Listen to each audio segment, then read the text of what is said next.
In 2014, minority students outnumbered white students in public schools for the first time. The ratio of teachers of color to students of color was higher in 1954, when there was an average about one teacher of color for every 24 students of color, whereas nowadays we're looking at about one teacher of color for every 50 students of color.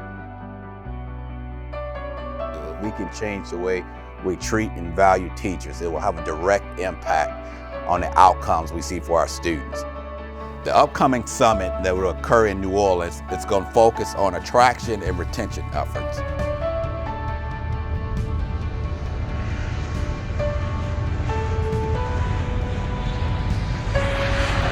And good morning.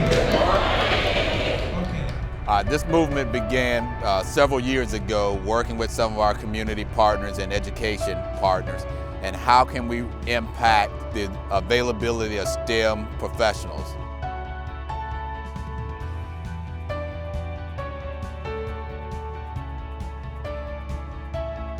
We're experts in education, in science education, in STEM education, but having partners in industry, it helps us widen our lens such that we're much more inclusive of understanding the whole ecosystem related to education.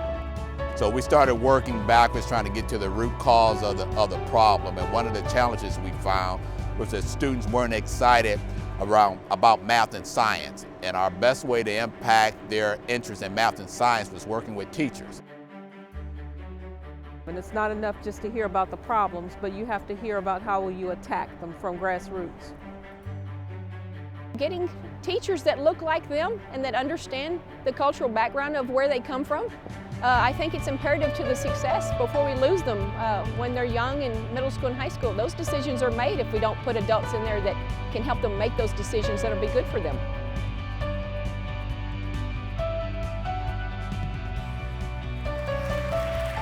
The change that I expect to see is that there is a shift in the mindset of the people, regardless of the color of your skin.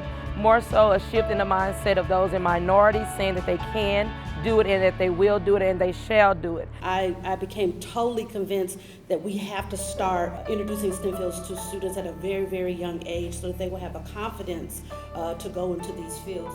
So what we've identified is that in order to bring more students into the STEM workforce, we actually decided that we had to have teachers who mirrored the student population, and it's not balanced right now.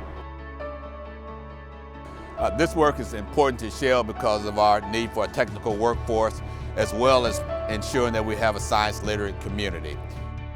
And as we pull both of these efforts together, not only do we help the economy of our local communities, but we ensure that students are prepared to meet the needs of the future and be successful in their chosen career paths.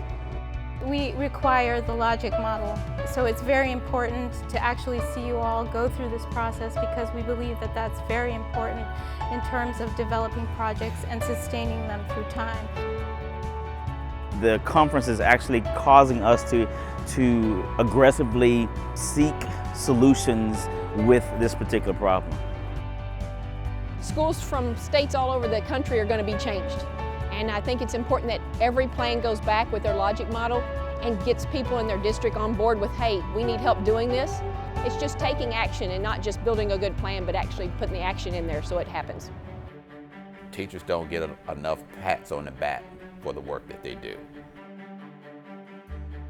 Without this type of program, oftentimes they would be left with doing things within their own limited powers and limited resources.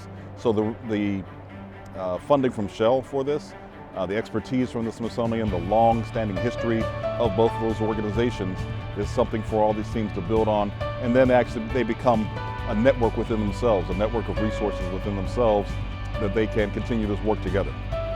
So one of the things that we're trying to do through this work is increase the number of teachers from diverse populations who enter the STEM workforce, and therefore our students will be able to see themselves in others and will recognize that even if they don't enter the STEM profession, that they recognize that STEM is accessible to them within their communities.